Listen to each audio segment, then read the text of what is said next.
She spent 5 years building her business. A small tavern on the border between kingdom and rebel land. Neutral ground. A place of warmth where anyone could rest safely. Until the Alpha King destroyed it. He gave her an ultimatum: turn away the rebels, or lose everything. She refused, so he burned her entire life to the ground, with her standing there watching. After that, she swore she would hate him forever. Except fate played the cruelest joke imaginable. When the king is stabbed with a poisoned blade, there's only one person who can save him. Her. Now the king is trapped with the woman whose life he ruined.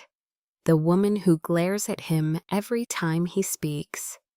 The woman who somehow is his mate.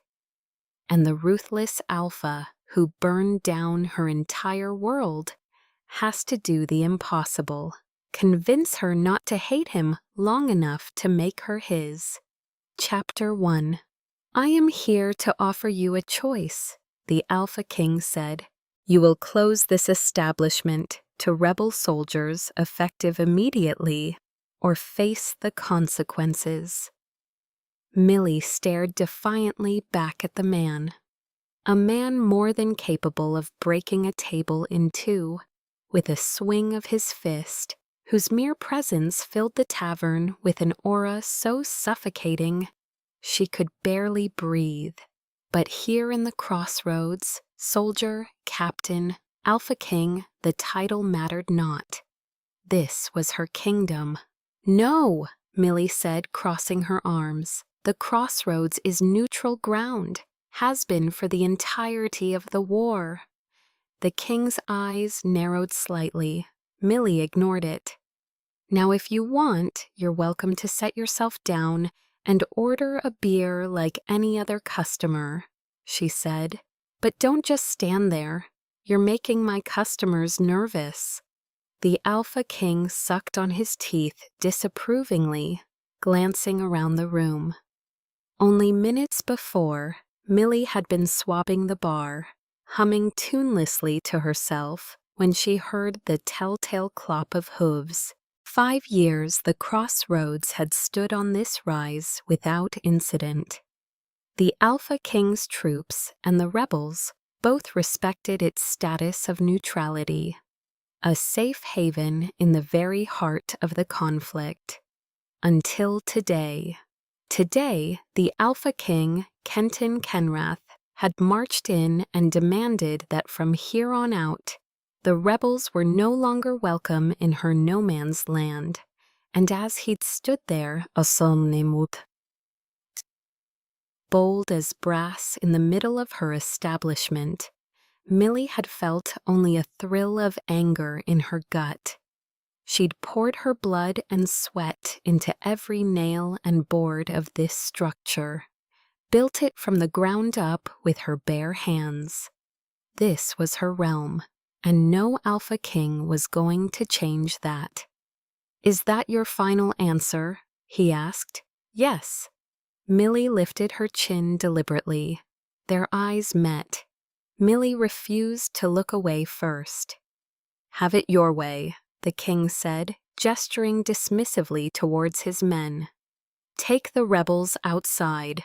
The soldiers moved instantly, raging waters released from the dam. Millie rounded the bar. Hands off the clients. Who do you think you are? The woman at the king's shoulder, a commander by rank according to the 3-bar sigil on her chest, stabbed her finger at various individuals. Him, her, 3 men by the fire, a young woman near the back. And God's no, not Francis, dear gentle Francis, alone by the window. This tavern sits on Crown land, Kenton announced as his men worked around him. We've sent letters by royal decree. You've chosen to ignore them. But this is neutral ground, Millie said, breathing hard. The ground under this roof is mine, the Alpha King contradicted her. Unwritten rules you made up are not law, and it is time to put an end to this charade. Another man was dragged past her, struggling against the hands gripping his shoulders. Millie tried to reach him, but another soldier barred her path. "This place has been peaceful for 5 years," Millie's voice rose, trying to push past the soldier who refused to budge. "What's it to you who comes here? Do you really believe this place is only used for drinking?" The king gave her a disbelieving slant of the eyebrow. Subterfuge and deception, smuggling and fraternizing with the enemy. Francis caught Millie's eye as they dragged him toward the door. He was her regular, 3 years of easy smiles and good tips, the closest to friendship that this place would allow. He gave her a single shake of the head and a finger to his lips before he was hauled out. What is he playing at? Millie thought. She returned her attention to the king. If you've got proof this place is being used for anything else, then show it. Proof? Kenton gestured toward the door, where his men were lining rebels up in the courtyard. If I didn't know any better, I would label you a sympathizer. Millie blanched at the accusation. I'm not a rebel, she said, her voice tight. I'm a citizen of... Which is why you'll be spared, the king said, and turned, marching out after the guards. After a beat, Millie rushed out after them, boots slipping in the mud. The rebels were being forced to their knees in a rough line, Francis among them.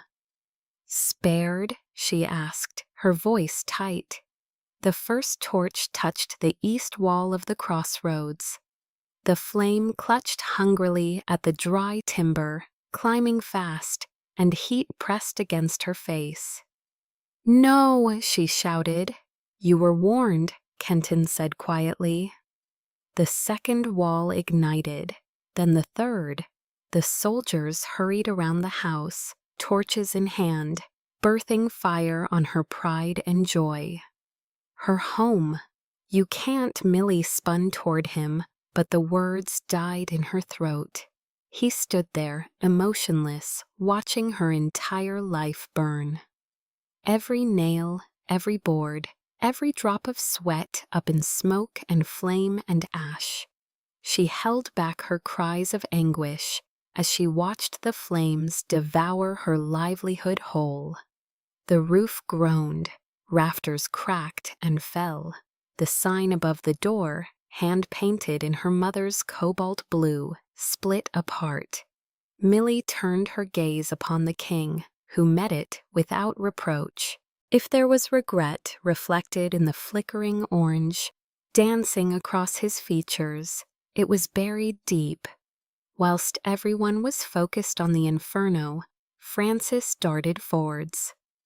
No, Millie screamed, because at that moment she knew that Francis's life was forfeit if he attempted anything. But it was too late. Through the smoke and the chaos and the shouting soldiers, he lunged and drove something small and bright into the king's back. Kenton grunted, twisted, and seized Francis by the throat with one brutal hand, wrenching the blade free with the other. For a heartbeat, Millie thought he would crush Francis's windpipe right there in the mud, but then the king let him go. He staggered backward, dropped to one knee. The king has been harmed, someone screamed. Soldiers swarmed Francis, pinning him to the ground. He didn't fight, just fixed Millie with a look, cheek pressed into the mud as if to say, "You're welcome." Millie shook her hand over mouth. She couldn't believe this was happening. He gave her a wink. He did not fear death. All fools failed to fear death. Bound and gagged, Francis was frog-marched toward the horses, face streaked with mud and ash, and she could do nothing for him. The sickly sweet smell wrenched her attention from her friend to the king. The knife dripped with a dark liquid, black as tar. Nightshade, a slow poison, rare. Expensive. She could hear her mother's voice in her mind. Fatal, especially to shifters. The commander dropped to her knees before him, grasping his shoulders. "Your Majesty," he didn't answer. The poison was already working through his system. The fact he hadn't yet passed out was impressive, to say the least. "He's been poisoned," Millie said. "Nightshade." The commander's head jerked up, tone hostile. "And how would you know? My mother was a healer." "He won't make it through the night." She paused and then added, without proper care. The king's body went slack. The commander caught him, barely, easing him down into the mud. "I can't promise you that." The commander's voice was tight. "But the king's an honest man. If you save his life, he'll listen to what you have to say at the very least." Millie took one last look at the crossroads. She thought of Francis. If he was all that was left of this place, at least symbolically. She knelt in the mud beside the king and pressed 2 fingers to his throat. His pulse was feeble. "All right," she said. "I'll do it." Chapter 2. Millie slipped the king's coat and shirt open with her belt knife to expose the wound. They bumped along in a makeshift carriage, an open peasant cart, rough-hewn and rattling over the uneven road. The unconscious king sprawled before her kneeling form. The commander sat with his head in her lap, watching Millie's every move closely. One hand always poised on the pommel of her sword. Carefully, Millie pressed her fingers to the edges of the wound. They'd brought her fresh water to wash her hands prior to mounting the wagon, but she was missing her bag of herbs, burned down with the crossroads. Applying pressure, she began to draw the first round of poison out. Black fluid seeped from the puncture, viscous and foul. "Will he live?" the commander asked, her voice tight. The king's breathing was shallow, ragged. "Too soon to tell," Millie said. She pressed down harder, coaxing more of the poison free, hands moving over his bare skin. And as she worked, something strange unfurled in her chest. A delicate warmth that settled beneath her ribs, spreading outward like heat from a hearth. A nameless fire that spread and spread and spread. It was with great effort that she cast the feeling aside. The only thing that required her concentration was saving Francis. And to do that, she had to keep the king alive. That was all that mattered. By the time they reached the encampment, she had bled the worst of the poison and put together a slapdash compress on the wound. She would need herbs to treat the wound further. Soldiers scuttled between the rows like ants. Banners bearing the king's crest snapped in the wind. As the cart rolled to a stop and the commander started to wave soldiers across to help the king, Millie grasped her forearm. "Francis," she said, "where is he?" The commander, Hilda, one of the soldiers had called her, shrugged off her hand irritably. "Alive. If the king lives, he'll stay that way until his trial." Hilda hopped down and began to coordinate the soldiers into carefully carrying their lord from the wagon and onto a stretcher. "I want to see him," Millie insisted. "No."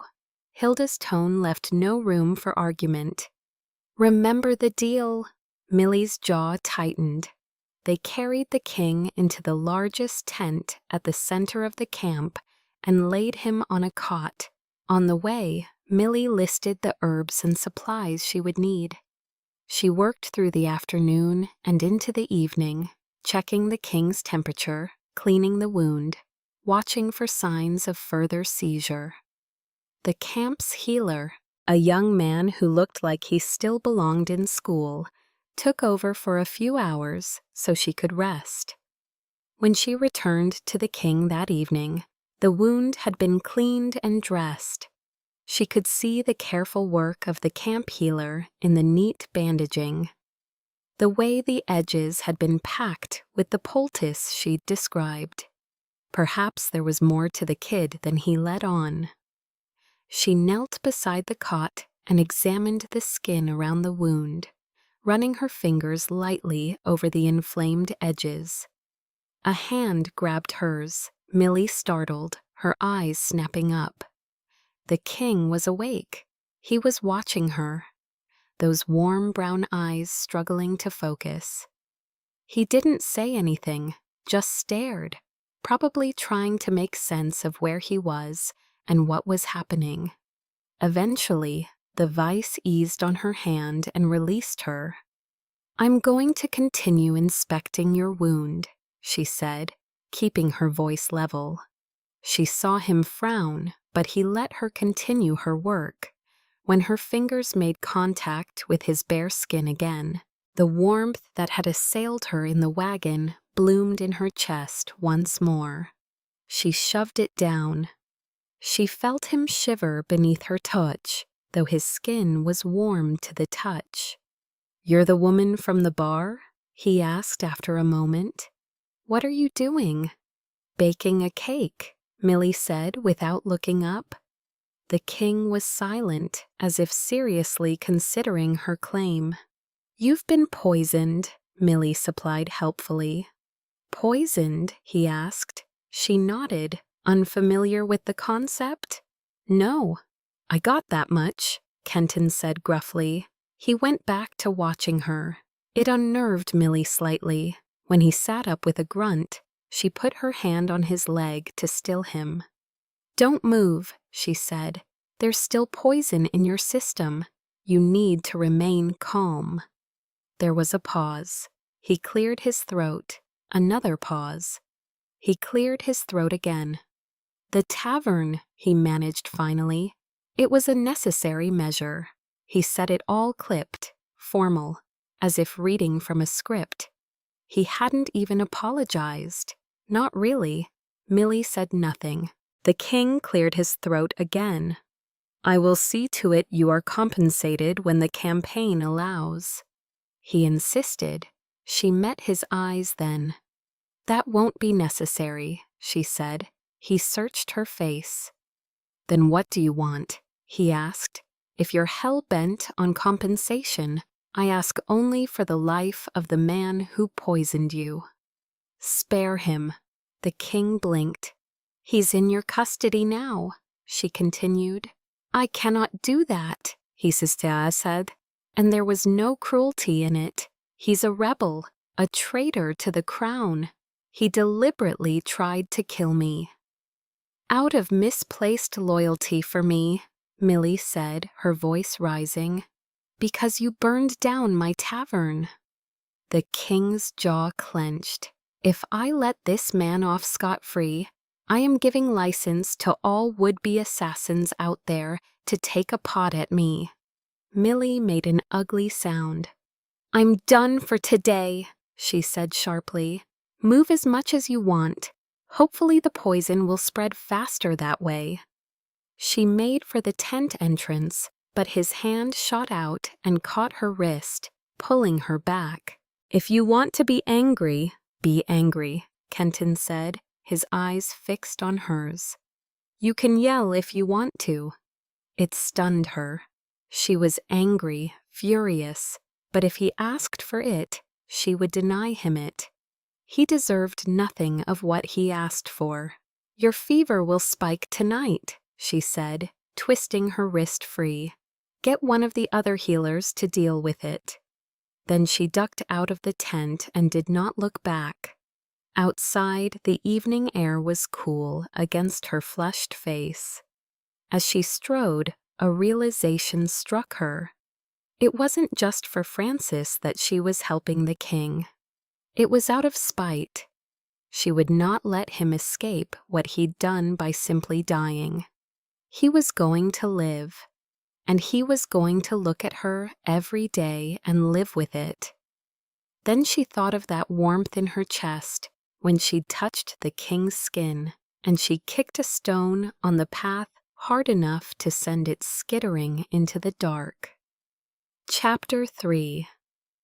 By the end of the first week, Millie knew where the clean water was stored, which healers were competent, and which of the junior officers would stand aside for her in a narrow path when others would make her step into the mud. She also knew that her anger, although less likely to explode, was sitting right at the pit of her stomach, as if awaiting the right trigger. The nightshade was responding to treatment, albeit slower than she'd expected.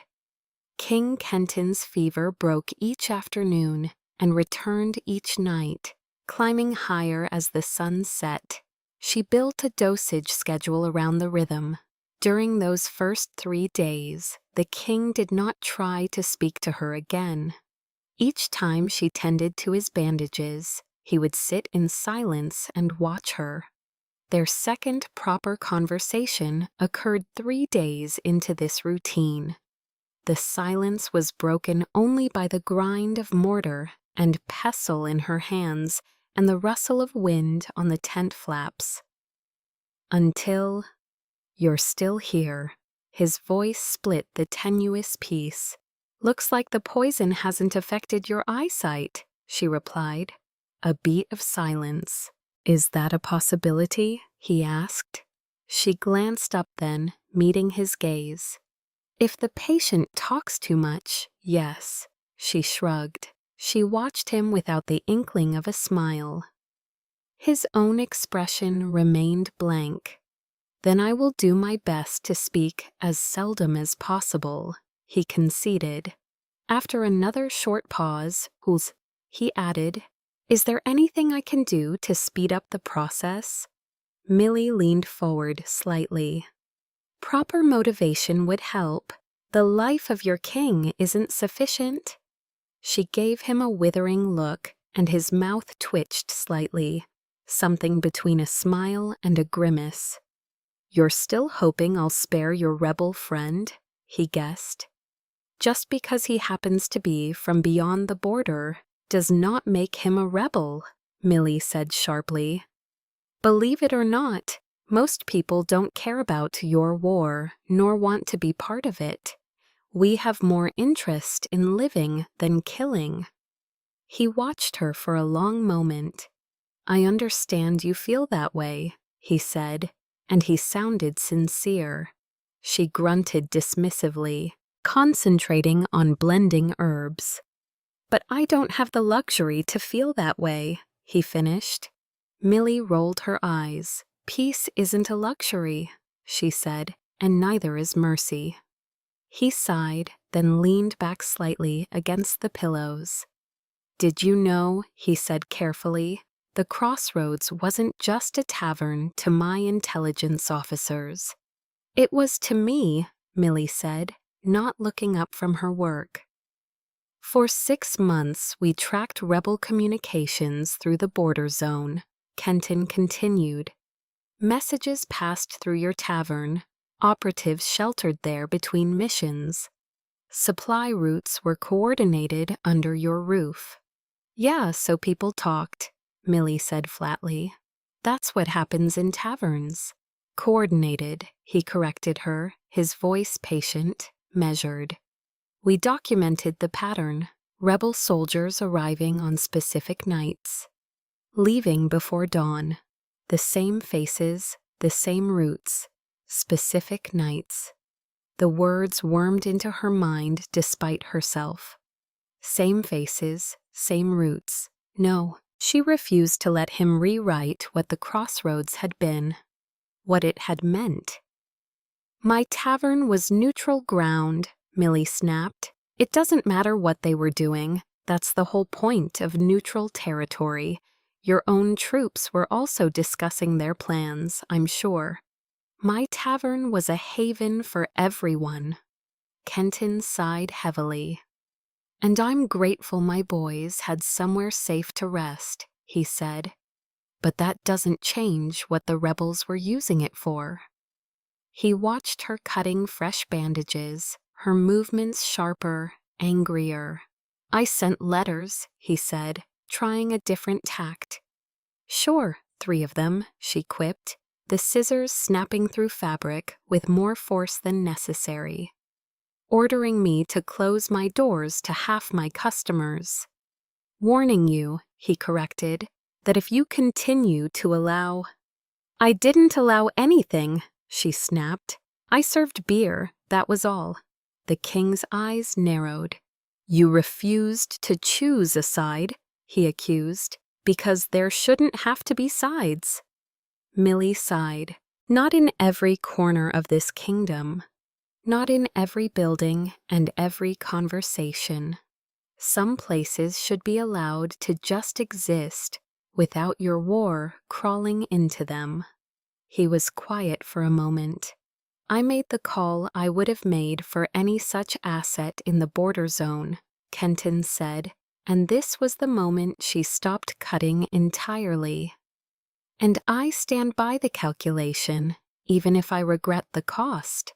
Millie put the scissors down. 5 years of her life. Every nail she'd hammered, every stranger she'd sheltered, every moment of peace she'd managed to carve out of her work, and he'd surmised her home into an asset. Do you believe?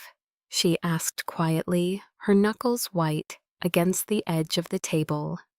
That telling me the math makes it better? He hesitated. Seeing the full picture always helps come to a logical conclusion. Right. So the full picture is supposed to make me agree with you? She asked, something dangerous creeping into her voice. Or make me understand that my disagreement doesn't matter? He flinched. I'm not just a number that can be paid off, to keep her mouth shut, with a smile on her face. Millie said, the words coming out harder than she intended, but she didn't soften them. And I won't be thanking you for explaining my own loss to me. Silence stretched between them. She expected him to bristle, to argue, to remind her of his authority, or his crown, or any of the 100 ways a king could shut down dissent. Instead, I was only trying to help you understand, he said quietly, which is not the same as asking you to forgive. The sincerity in his voice only made it worse. She didn't want his understanding. She wanted her tavern back. She wanted Francis free. She wanted this conversation to stop burrowing under her skin like a splinter she couldn't dig out. Neither matter. Millie growled. She redressed the wound swiftly, wrapping the fresh bandage with quick, practiced movements. Millie, her eyes snapped to his. It was the first time he had called her by her name. You're not just a number, he said, not unkindly. His hand took hers, large and calloused, and surprisingly gentle. The warmth bloomed again in her chest, at such odds with the anger that erupted right beneath it. For a split second, she felt the urge to lean into that touch, to let the weight of the past week drain away. Then reality crashed back. This was the man who'd burned everything, who'd reduced her life to an asset and a calculation. She snarled, snapping her hand back. Don't touch me! She turned away, gathering her supplies hurriedly, dropping a bouquet of rosemary on the floor in her haste. How do I fix it? He asked. She stopped, did not look back. I told you, she said. Spare Francis. Then she left. She sent a camp healer with written instructions that evening instead of returning. How do I fix it? He'd asked, as if he'd genuinely wanted an answer to mend this rift. Kings really lived in a different world, burning people's livelihoods down without a second thought, then believing that it could all be rectified with a simple sorry. She plucked angrily at the stray grass upon which she sat, but his words kept circling back, unwelcome and persistent. Specific nights, same routes, coordinated. She thought of Frances. Had she been willfully blind or just naive? No. She shook her head sharply. The crossroads had been neutral ground. What people did with that neutrality wasn't her responsibility. Her fingers twisted in the grass, pulling hard enough to uproot a clump. But the unease sat heavy in her stomach alongside the anger, and neither one would let her rest. At dawn, she went back. Something felt wrong the moment she ducked through the tent flap. The air was too hot, too close.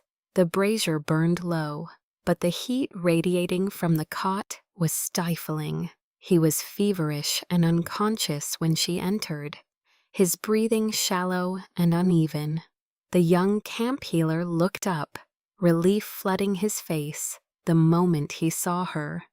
His fever spiked an hour ago, he said. I did what you wrote, but go, Millie said. The healer left. She dropped to her knees beside the cot, her kit hitting the ground with a thud. Her hands went to his forehead first, burning far hotter than it should be. Hotter than it had been even at the worst points earlier in the week. What happened? She wondered. The bandage was clean, no signs of fresh infection. But the fever gods, the fever shouldn't have spiked like this. She dipped a cloth in cool water and began to work, wiping down his face, his neck, his chest, the way she did on nights when the fever climbed too high. You shouldn't have left, she told herself. You knew he needed monitoring. Kenton's head turned slightly, a low sound catching in his throat. Not quite conscious, but aware enough to register discomfort. You'll be fine, she said, quieter than she meant to. I'm here now. Her anger was still there. Coiled tight beneath her ribs, but layered over it now was something sharper and more immediate. Guilt. And beneath that, quieter but impossible to ignore, worry. Chapter 4. The king's fever hadn't improved by morning. You're supposed to save him, Hilda said accusingly, as Millie set her kit down.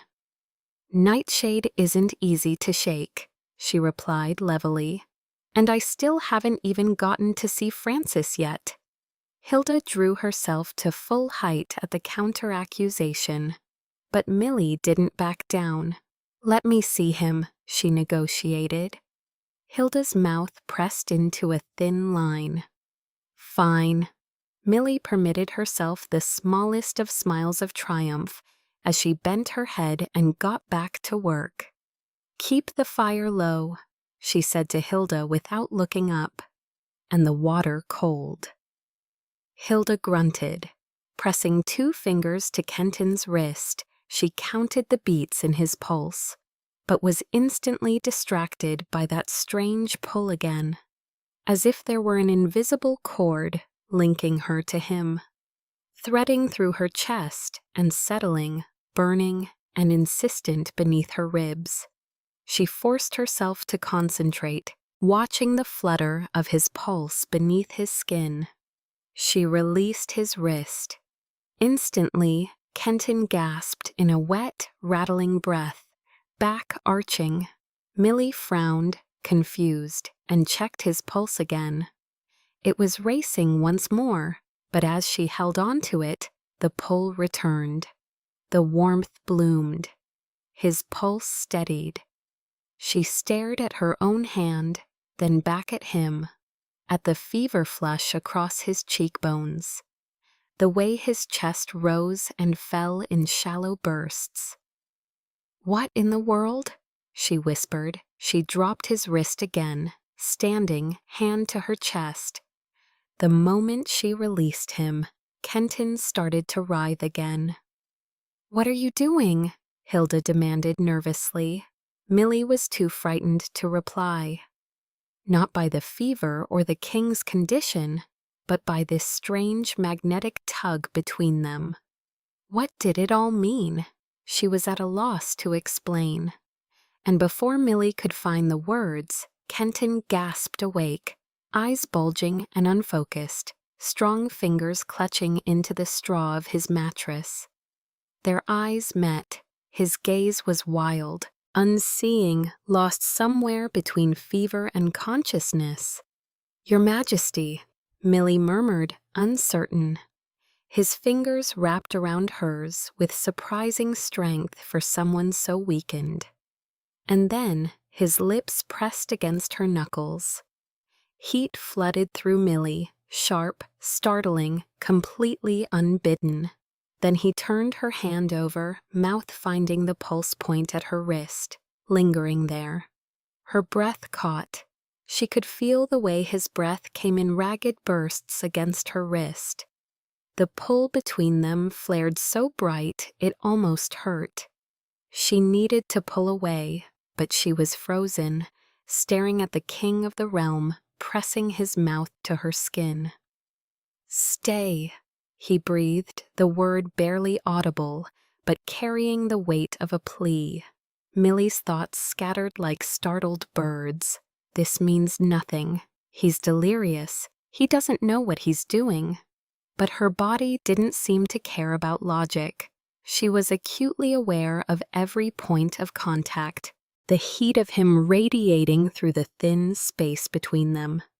Her fingers trembled slightly as she reprised her seat beside him and pressed a cool cloth to his forehead, trying to steady her breathing. He closed his eyes and leaned into her touch, a small, involuntary sound catching in his throat. It was the sound of a man who had not let anyone take care of him in a very long time. She hated it, hated the way that sound made her feel. Hated the way her hand lingered a second longer than necessary against his jaw, her thumb unconsciously stroking the sharp line of his cheekbone. "Stop it," she told herself firmly. "He burned down your home." But her hand stayed where it was.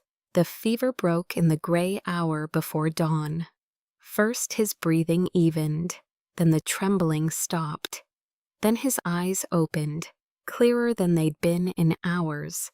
Millie was still sitting beside him, her hand resting on his wrist. "You stayed," he said, his voice hoarse. "You asked me to," she said, pulling her hand back quickly. His eyes followed the movement, something unreadable flickering across his face. Then he turned his gaze up to the tent ceiling, watching how the winds rippled across the canvas. For a long while he was silent. "My father died 3 years ago," he said finally, mid-campaign. "I was 26. Millie glanced at him and said nothing. But almost without thinking, she reached out and placed her hand back on his wrist. To monitor his pulse, she told herself. The moment her skin touched his, something shifted. The pull flared, but it was different this time. Not just warmth, but feeling. "He left me a war," Kenton continued. "No plan, just unfinished business and a council full of men twice my age who expected me to know what I was doing." A wash of emotion that wasn't hers crashed over her like a wave. Grief, bone deep and exhausting. The weight of it made her chest constrict. Millie's breath hitched. She could feel him, not just the physical warmth of his skin, but the roiling emotions beneath. "The first year I made decisions I can't look straight at now." His voice was emotionless, but she could feel the truth of it thrumming through her palm. Self-loathing, regret. "I thought being decisive was the same as being right." The emotions kept coming, washing over her in waves. She could feel how alone he'd been. No one was allowed to ask me how I was doing, he continued, still staring at the ceiling. Not Hilda, not the council. Asking for help was weakness. He turned his head slightly to look at her then. It's not easy carrying the weight of a kingdom alone, because that's what everyone expects. He paused, and something softened in his expression. I'd imagine it was the same as having a tavern, just on a much larger scale. The comparison was so unexpected that Millie's breath caught. And I burned it down, the king added. I burned down your tavern. She said nothing to that, but her fingers tightened slightly on his wrist. He closed his eyes, and after a few moments, he kept going.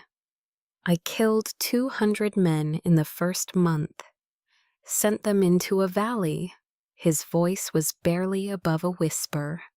My father's general swore it was clear, safe passage to the eastern border, but the rebels were waiting. He paused. My men were slaughtered. The shame hit her like a physical blow. The guilt, the weight of 200 lives lost because he'd trusted the wrong people. I didn't know what I was doing, he said, but I just kept going, kept making decisions. Some of them were right, some of them... He trailed off. She could feel the exhaustion in him, years of carrying impossible weight, of making impossible choices. Why are you telling me this? She asked quietly. He opened his eyes, and for a moment he just looked at her. I don't know, he admitted, and she felt the truth of it. He fell asleep a few minutes later, his breathing evening out, the lines of tension in his face finally smoothing. Millie sat beside him for a long time, her hand still resting on his wrist, feeling the steady beat of his pulse and the echo of emotions that weren't quite hers. I want to see Francis, she said eventually. She needed distance, needed to remember why she was here. Even as her heart beat too fast and her skin still tingled where they'd touched. Kenton's dark eyes searched her face, then he nodded. You've earned that much at least, he said. Chapter 5. The stockade sat at the edge of camp, a cluster of rough wooden posts driven into the ground with iron chains strung between them. Guards stood at intervals, alert and regularly rotated. Hilda led Millie through the perimeter and stopped before a figure slumped against one of the posts at the very far end. Francis. He was chained by the wrists and ankles, his clothes torn and muddy, his face swollen on one side. They'd beaten him, often by the looks of it. The bruises along his jaw were a mottled mix of healing yellow and green and fresh black and blue. Millie's chest tightened as she knelt before her friend. 3 years.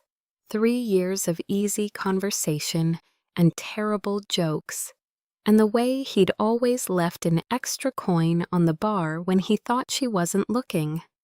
And now he was here, broken and bleeding because of her. You've got 10 minutes, Hilda said, then stepped away to give them space. Gods, Francis, what have they done to you? Millie started to tend to his eyebrow, whilst Hilda's back was turned. Francis looked up with a wince, and despite everything, despite the bruises and the chains and the guards watching from 20 paces away, he smiled, that same lopsided smile he'd given her 1,000 times across the bar at the crossroads. Millie, he said, sighing with relief, you're in one piece. The warmth in his voice nearly undid her. And you're in pieces, she replied, managing to keep her voice steady. She glanced at the guards, then back at him, dabbing carefully at the cut.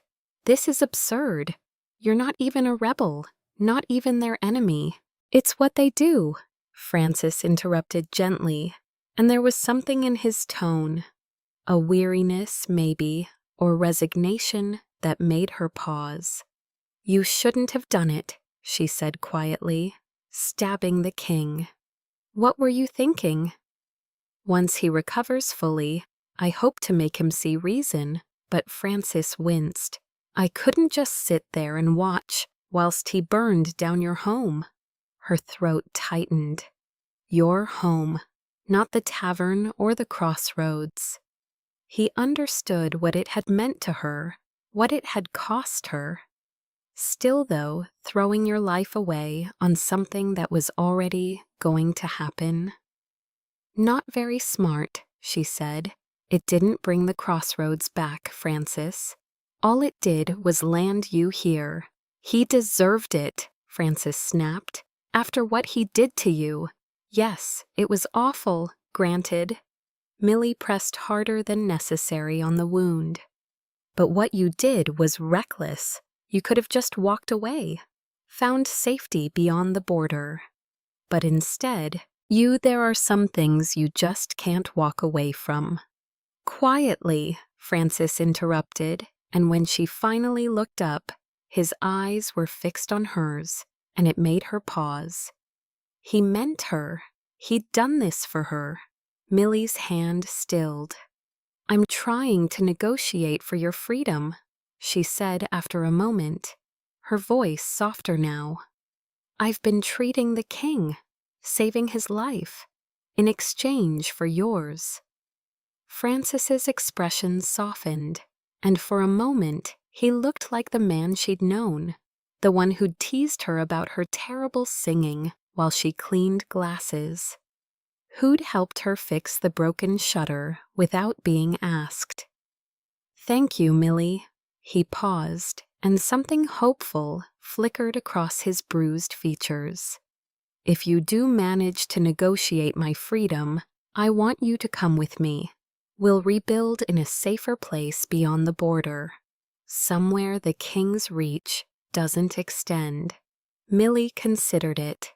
A fresh start, somewhere far from burned taverns and impossible kings and strange pulls she couldn't explain.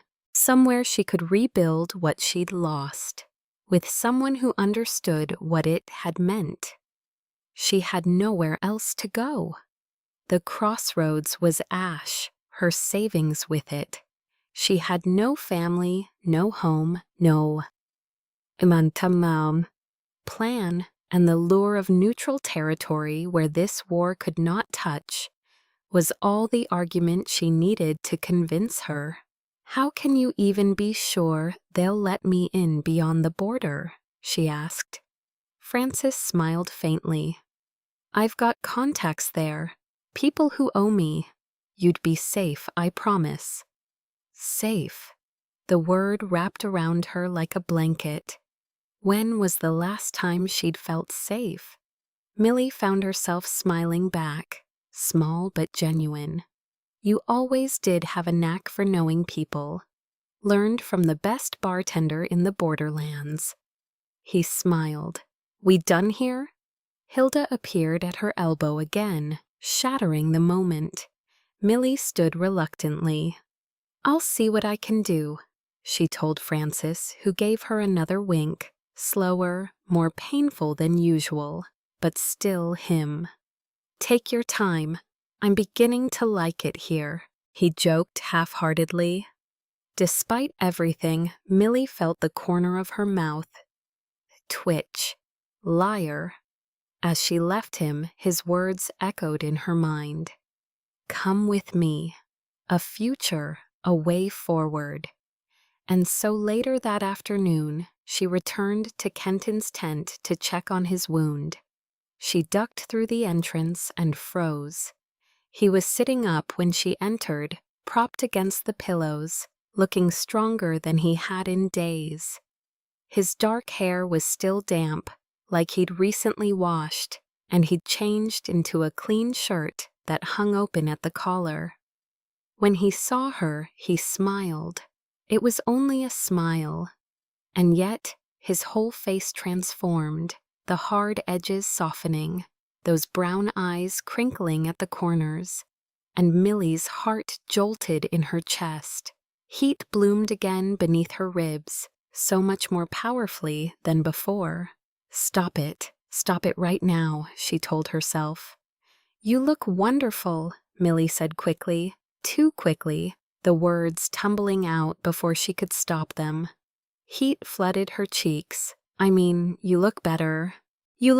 I'll check on you later. She turned to leave, but his voice stopped her. Millie, just her name, just that, but the way he said it made her chest tighten. I should go, she murmured. You need rest. Wait. He stood, and she heard the rustle of fabric, the soft sound of his boots on the ground. There's something I need to tell you. I also need to ask you something, she said quickly, before she could lose her nerve. Before she could turn around and do something stupid, like notice how broad his shoulders were, or how his shirt hung open just enough to show the hollow of his throat. She forced herself to turn to face him and immediately regretted it. He was closer than she thought, and he was watching her with an emotion she couldn't name. All right, he said warmly. Millie took a breath, trying to focus on Francis, on freedom, on anything but the way Kenton was looking at her. Let Francis go, she said. Please. Once you've recovered fully, just let him go. The softness vanished from his face. His expression closed like a door slamming shut. I can't, he said. Why not? Millie asked. You said if I saved your life, you'd listen to what I had to say. I'm asking you to spare him. And I've listened, Kenton said, his own voice hardening to match hers. But I cannot free him, not until the war is over, not while he's still a threat. He's not a threat, Millie argued, stepping closer despite herself, anger propelling her forward. He's a man who made a stupid decision out of misplaced loyalty. He's not your enemy. He's a rebel, Kenton said flatly. Millie froze. No, she said, shaking her head. He's not. He's from beyond the border, yes, but that doesn't make him. He is, Kenton repeated, and something like pity flickered across his face. We've known for months. You're lying, she snapped, heat flooding through her. You think everyone who doesn't fight for you is a rebel. You thought I was one too. I never thought you were a rebel, Kenton said, his voice quiet but firm. He took a step toward her, and she took a step back. I thought your tavern was being used by them, which it was, primarily by your friend Francis. Millie shook her head violently. He came to the crossroads to drink, to rest, to pass messages, Kenton interrupted, still advancing slowly, to coordinate supply routes. Her back hit the tent pole. Kenton stopped a foot away. She could see the flecks of gold in his brown eyes. We documented it, Millie, he said, for 6 months. He holds the rank of coordinator in the Compact's intelligence network. He used your neutrality as cover. He wouldn't do that. She drew herself to full height, lifting her chin defiantly even as her heart hammered against her ribs. I'm sorry. Kenton took another step closer. But that's the truth. That pull. That warmth she'd been trying to ignore for days. It flared, sudden and overwhelming. Not just warmth now, but heat, liquid and insistent, pooling low in her belly. She saw the exact moment Kenton felt it too. His eyes widened slightly, pupils dilating, his breathing hitched, his chest rising and falling faster. The air between them crackled. Millie, he said, his voice rough and low. Don't, she whispered, but it came out breathless, unconvincing. But he was already moving, and so was she, and she didn't know who closed the distance first. Only that suddenly his hand was cupping her face, and her fingers were twisted in his shirt, pulling him closer even as her mind screamed at her to stop. Their mouths met in the space between them. The kiss was not gentle. It was desperate, fierce, all the anger and confusion and want she'd been burying for days rising to the surface in a rush. His lips were hot and demanding against hers, and she matched him with equal intensity. His other hand found her waist, pulling her flush against him, and she gasped at the contact. The solid warmth of his body, the strength in his arms, the way he held her.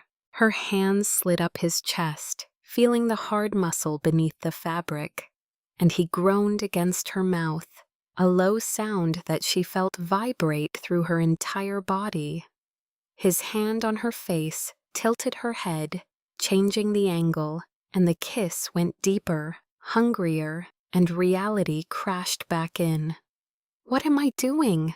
She shoved him away with both hands, stumbling backward, her hand flying to her mouth.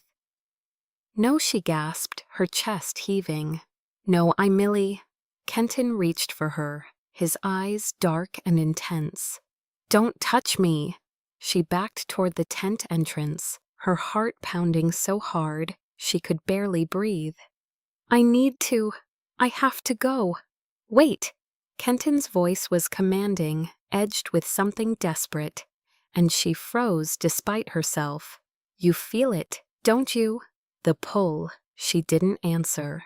Her thoughts were spinning, her body still humming with the aftermath of the kiss. "You do," he said quietly, taking a careful step toward her. "You've been feeling it since the first time you touched me." "I know you have." "I don't know what you're talking about," she attempted. "You're my mate," Kenton said. A terrible silence hung between them. Millie stared at him, her mind going blank. "I'm what?" "The bond between us," he said, stepping closer. "It's a mating bond. It happens between shifters and their fated partners. You feel the pull because we're bound, destined."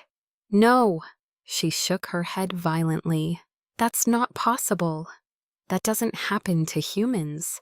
"It's rare," Kenton admitted, his eyes never leaving hers, but not impossible. "You're lying," her voice broke. "This is just another way to control me, to take away my choice." "I would never take away your choice," he protested, looking hurt. "You already have," she shouted. "You took my home. You imprisoned my friend who is innocent, and now you're telling me I'm bound to you whether I want it or not." "Millie," his voice was gentle, but there was pain in it. "I swear to you, on my crown, on my life, I will not force you into anything. The bond exists. I can't change that. But what we do about it is still your choice." She couldn't think. The taste of him was still on her lips, the feel of his hands still burning on her skin. Before he could say another word, she ducked out of the tent and into the cold afternoon air. She went straight to the stockade, her vision blurred with unshed tears. Hilda tried to stop her, but Millie pushed past without a word, ignoring the commander's protests. She found Francis exactly where she'd left him, chained and bruised, and she dropped to her knees in the mud in front of him. "Tell me the truth," she said, her voice shaking. Francis looked up, confusion flickering across his face. "Millie, what? Are you a rebel?" she demanded. "Did you use my tavern? Did you use me?" His expression closed, and she knew. The warmth she'd felt earlier, the hope of a future together, it all curdled in her stomach. He shrugged helplessly, and she could see the guilt in his eyes. "I'm sorry." Her voice cracked. "You're sorry? I never wanted to stand against the king. I just wanted to be neutral." "You knew that, and you used me anyway." "Neutrality wasn't an option," Francis said, his voice hard. "It never was. You're more than naive if you ever thought it was a choice." Millie recoiled as if she'd been struck. Naive. The word echoed in her head, mixing with Kenton's voice saying asset and calculation. Everyone had used her. The rebels, the crown, even the people she'd thought were friends. "Millie, wait," Francis started, but she was already turning away. "Please, just listen." But she didn't stop. She ran. Chapter 6. Millie didn't leave her tent for 2 days. She told herself it was because the king had almost recovered and no longer required her constant attention. The camp healers could more than manage on their own from here on in. She'd saved his life as promised, and that was the end of the matter. But the truth was harder to face. She wrapped herself in her cloak, seated on the edge of the cot, staring at nothing, vapor fogging the air before her lips. The tent was small, barely large enough for a cot and a trunk, but it was quiet, cold too. A snap had come down off the hills, turning the air crisp. Her thoughts swirled in absolute turmoil. Francis was a rebel. The crossroads had never been the neutral ground she had believed it to be, and she was bound to the man who'd burned it all down. She could leave, of course. The guard that had been posted on her first few nights had been removed, so clearly no one saw her as a prisoner. If she'd wanted to, she could have walked out of this camp, head to a distant horizon in any given direction, and start over. But as what? Before the crossroads, Millie had lived a life on the road. She and her mother had been traveling healers then, moving from settlement to settlement, offering what help they could. The war had already been raging for years by that point, turning the borderlands into a patchwork of contested territory where violence erupted without warning. They'd been tending to a farmer's infected leg when the skirmish broke out in the town square. Rebel forces, crown soldiers. Millie never learned which side struck first, and it hadn't mattered. Her mother had been hit by a stray crossbow bolt, a glancing gash across her shoulder. They'd cleaned it, dressed it, and moved on. The fever came 3 days later. By the time they reached the next settlement, her mother was delirious, burning up, the wound festering despite everything Millie tried. She'd used every herb she knew, every technique her mother had taught her, but the infection had spread too fast, sunk too deep. Her mother died in a stranger's barn, whispering inanities. The war had taken everything from her. Millie had used what little money they'd saved to buy the crossroads, a failing tavern no one else wanted, in a location everyone else avoided. She'd rebuilt it board by board, brewed the first ale herself, scrubbed blood and ash from the floors until her hands bled. And she'd given people something the war hadn't. A place to breathe, a place where the fighting stopped at the door. She'd helped people, given them refuge and comfort, given them a space where they could remember what it felt like to be human. But had her idealism made her naive? Francis thought so. The king thought so. Maybe everyone did. Maybe she'd been the only one who believed neutrality was possible.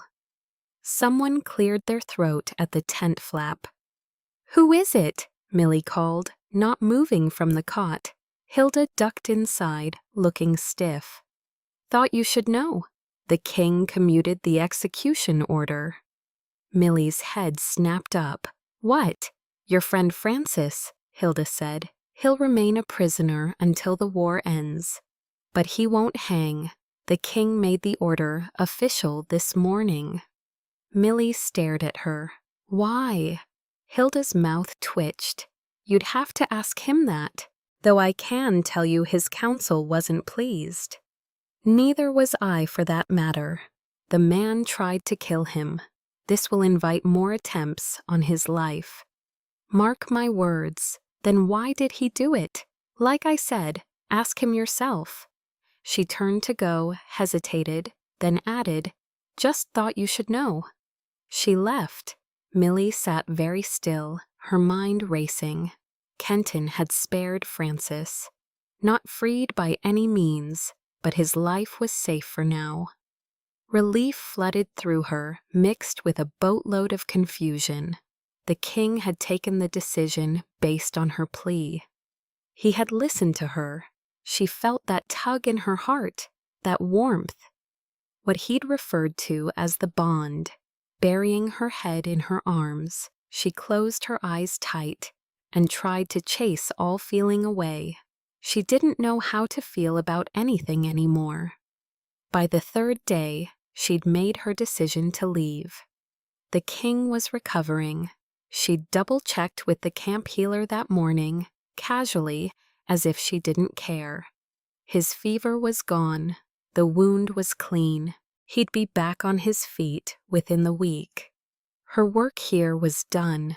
She had nowhere to go, no plans, but staying here, near him, and that disorienting pull she couldn't explain and didn't want, near the ruins of everything she'd thought she understood, would be impossible. So once the decision was made, she packed her kit, flung it over her shoulder, and stepped out of the tent. The camp was busy, soldiers moving between the rows, supply wagons being loaded and unloaded. No one stopped her. She ignored the tug in her chest. She passed the last row of tents, the sentry posts coming into view ahead. Beyond them, open road. The tug was starting to ache. She paused, took in a deep breath. She knew what she was doing. This was for the best. She took another step. A hand clamped over her mouth. An arm locked around her waist, dragging her sideways into the trees. She tried to scream, but the sound was muffled. She drove her elbow back hard, felt it connect with ribs, heard a grunt of pain.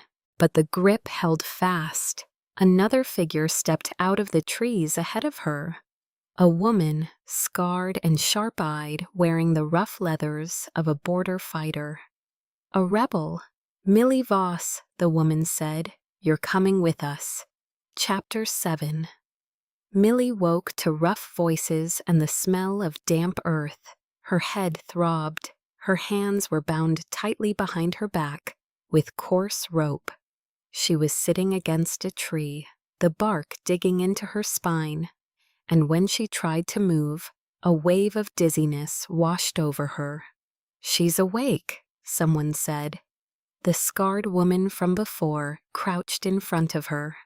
Up close, Millie could see the network of scars across her face. A fighter who'd survived more battles than most. My name is Romaine, the woman said, and you're going to help us get Francis back. Millie's vision cleared slowly. They were in a clearing somewhere in the woods. Half a dozen rebels stood scattered around the perimeter, watchful and alert. You're going to exchange me for him, Millie said, her voice hoarse. Smart girl. Romaine smiled without warmth. Among other demands, safe passage to the border, supplies, a formal ceasefire for the Northern Territories. He won't agree to that, Millie said. He will if he wants you back alive. You don't understand, Millie said, forcing herself to focus through the pounding in her skull. I know Kenton. He won't negotiate under threat. So he'll just let you die? Romaine's smile widened. We'll see. The exchange was set for noon at a clearing half a mile from the camp. Millie was hauled to her feet and marched through the trees, Romaine's hand tight on her arm. The rebels organized themselves accordingly.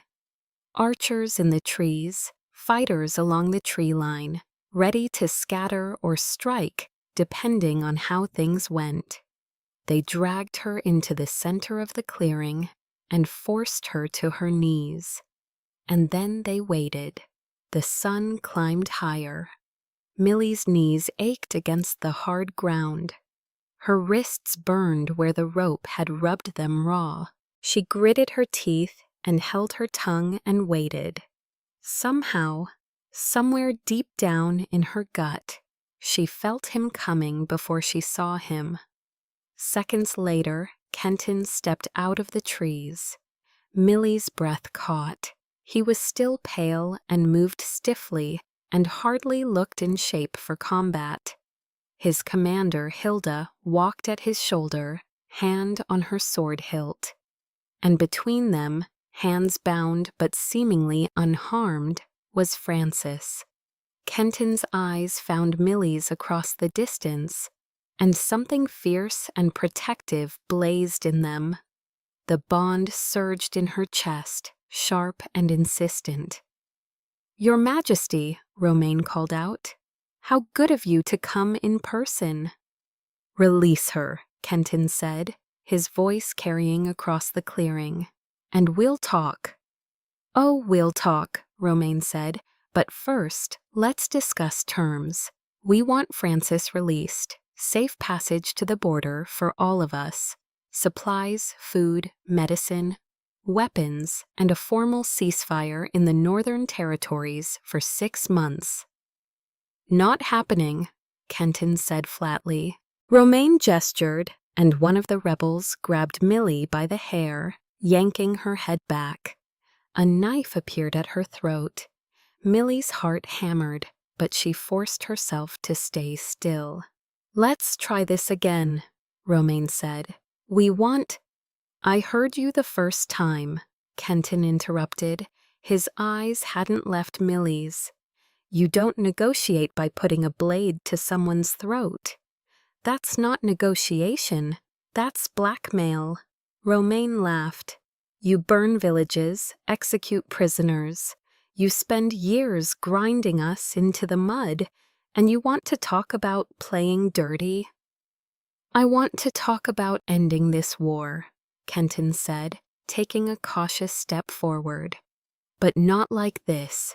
Let's talk like civilized people." The knife pressed harder against Millie's throat. She felt the cold edge of it, the sting as it broke skin. Kenton's nostrils flared, and he took another violent step forward, before Hilda grabbed his shoulder and held him back.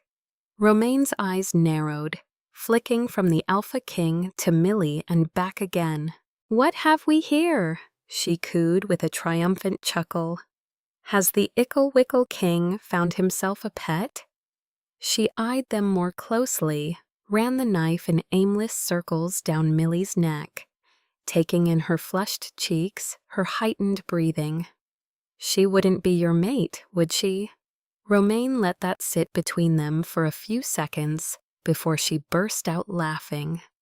"I wondered why you came yourself instead of sending someone expendable." She leaned closer to Millie. "Does he know you feel it too?" Millie said nothing. "Let her go," Kenton said, and there was a tremor in his voice, barely controlled fury. "And I'll give you Francis. No other conditions. Just let her go. And the rest of our demands? We can discuss them," Kenton said, "after you release her." Francis, who had been silent until now, spoke up. "Romaine, let her go. She's not part of this. She became part of this the moment the king decided she mattered to him." Romaine smiled sweetly. "She's a civilian," Francis said, his voice rising. "You want to spill innocent blood too?" Romaine hesitated, and in that moment, at the mumst, Kenton made his move. "I'll negotiate," he said clearly. "A real negotiation for a peace treaty, not a ceasefire, a treaty. Representatives from both sides, neutral ground, terms that both of us can live with." He paused. "But only if you let Millie go. Right now." The clearing went silent. Romaine stared at him. "You can't be serious. We bleed each other dry. And for what? Pride? Territory that's been scorched beyond recognition?" He looked at Francis. "You wanted the borderlands to be safe. I want the kingdom to be whole. Maybe there's a way to give us both what we need." Francis looked stunned. Then he nodded slowly. "I'll back that. A real treaty. My people will listen if I tell them it's worth it." Romaine looked between them, then down at Millie.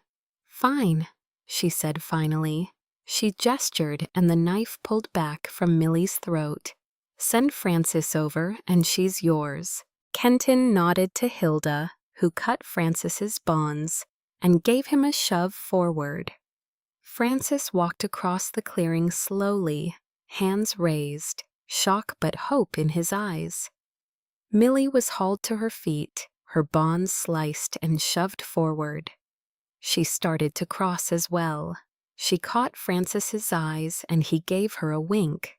She chanced to smile, glanced across at Kenton, who was fixing her with an intensely worried expression. That if the circumstances hadn't been so dire, she might have laughed. Their eyes locked together, and as she continued to approach pace by pace, she lost herself in those soft brown eyes, steadying her fear and fortifying her resolve in a way she had never allowed before. Her pulse raced, the bond singing between them in a way that was almost pleasurable. For a moment, it looked like it might actually work. And then, just as she was about to reach him, one of the rebels, a young man Millie hadn't noticed before, lunged forward with a blade aimed at Kenton's back. "No!" Millie screamed. She threw herself forward, shoving the king aside just as the attacker's blade came down. Pain exploded across her side. She heard shouting, felt hands grabbing her, felt the world tilt sideways, and then Kenton's arms were around her, catching her as she fell, and his voice was in her ear, desperate. "Millie, Millie, stay with me." But the edges of her vision were already going dark. The last thing she felt was the bond, blazing bright and fierce between them, pulling her down into the dark. Chapter 8. Millie woke to lamplight and the smell of clean linen. Her side ached, a deep throbbing pain that sharpened when she tried to move. She winced, and immediately a warm hand was placed on her shoulder. "Don't move," Kenton said. His voice was low, careful, like he was afraid speaking too loudly might hurt her. Her eyes focused slowly. She was back in the camp, in a tent she didn't recognize, larger than hers had been, with a proper cot and a brazier burning in the corner. Kenton sat beside her, his shirt rumpled, stained with what looked like blood. Her blood, she realized with a jolt. How long had he been sitting there? He reached for a cup of water and helped her sit up enough to drink. His hands were steady, but she could see the tremor in his fingers. "What happened?" she asked. "You saved my life," Kenton said quietly again. He rubbed his face wearily. I thought you were going to die from poison, like I almost did." "Nightshade isn't dangerous to humans," Millie pointed out kindly. "A bad wound is," Kent countered, his voice rough with emotion he wasn't quite hiding. "Infected, dirty." Millie, you could have died." The fear in his voice made her chest tighten. She studied his face, the way he couldn't quite meet her eyes, like he was afraid of what she'd see there. She looked at the way his hand rested near hers on the blanket, not quite touching, but close enough that she could feel the warmth of it. "Thank you," she said softly, "for coming to save me." "How could I not?" he said, finally meeting her gaze. "Millie, Millie, you're my mate. I would have burned the world down to get you back." Her heart stuttered in her chest. The bond hummed between them, warm and insistent, and she felt the echo of his emotion through it, relief and love. "I don't expect you to feel the same," he added quickly, and there was vulnerability in his voice. "I know this bond. I know I can't ask you to accept it just because it exists, but that doesn't change what you are to me." Millie's chest felt too tight. She needed to think, to process, but all she could do was stare at him, at the way he was looking at her. "What happened with the rebels?" she asked, changing the subject before she could do something stupid like cry. Kent and blinked but replied, "Francis and I are working on negotiations. Representatives from both sides, neutral ground, mediators." Millie stared at him. "You and Francis working together?" The idea was so absurd she almost laughed. The man who'd burned down her tavern, and the man who'd stabbed him with a poisoned blade, sitting down together to negotiate peace. "I meant it when I said I wanted to end this war," Kenton said, "and it seems your friend meant it too." "He's not really my friend anymore," Millie murmured, looking down at the blanket. "That's not the impression I've got of him," Kenton said, his voice gentle. "Since we've been awake, he speaks of little but your kindness at the crossroads, not to mention standing up for you when that rebel had a knife at your throat." Millie thought about Francis, about the betrayal and the years of lies, and the fact that in the end, he'd still tried to protect her. Maybe it did count for something. "You should rest," Kenton said, starting to stand. "I'll let the healer know you're awake." "Wait," Millie said, her hand shooting out to catch his wrist. He froze, half risen from his chair, his eyes dropping to where her fingers wrapped around his arm. "Stay," she said. He sat back down, slowly, carefully, like he was afraid any sudden movement might make her change her mind. "I felt you coming," she admitted, her thumb unconsciously stroking the inside of his wrist. "Before I saw you at the exchange, I felt the bond pulling, telling me you were close." She watched his throat work as he swallowed hard. Millie reached for his hand properly, threading her fingers through his. "The bond gets stronger when we're near each other," Kenton said quietly, his voice barely above a whisper, "especially in moments of high emotion." "When I was walking toward you," Millie continued, needing him to understand, and our eyes met, "I felt it. I've been feeling it since I first laid my hands on you. And I didn't even like you back then." She snorted, a small broken sound. "In fact, I kind of hated you." Kenton's breath caught. "Millie, I'm still angry about the crossroads," she interrupted, because she needed him to know all of it. "I know," he said, "but I know that when I saw that blade coming toward you, the idea of you dying." Her voice cracked, and suddenly she was back there, watching the blade arc through the air, knowing she couldn't let it hit him. The terror of that moment crashed over her again, and her hand trembled in his. Kenton leaned forward, his thumb brushing away, a tear she hadn't realized had fallen. "You burned down my home," she said. "You're stubborn and ruthless, and you make terrible decisions when you think you're being practical." She watched his mouth twitch. "But you also know how to admit when you're wrong," she continued softly. Rare in a man. That earned her a real smile, small but genuine. "You spared Francis. You came for me," she finished quietly, pressing his hand to her chest where the bond hummed and sang between them.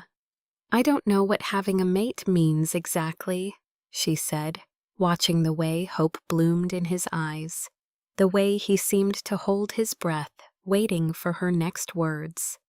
"But I do know what I feel for you." Kenton stared at her, hope breaking across his face like sunrise. "And what do you feel?" he asked. She rolled her eyes, unable to help the small smile tugging at her lips. "I feel like you're an idiot if you even need to ask," she said, before adding, her voice going soft. "And I also feel like I love you." For a moment, Kenton went perfectly still. His eyes widened, his lips parting in surprise, and she watched the words land. Then his face crumpled, all the careful control he'd been maintaining shattering. "Millie," he breathed. She closed the last of the distance between them and kissed him. This kiss was different from the first. Gentle, intentional, a choice they were both making with open eyes. His lips moved against her softly, carefully, as if afraid of breaking her. She felt his hand tremble where it rested against her chest. The bond flared between them, and she felt it filling her with a yearning so profound it was almost painful. She reached up with her free hand and cupped his jaw. "I love you too," he whispered against her lips, his eyes closed, his breathing uneven.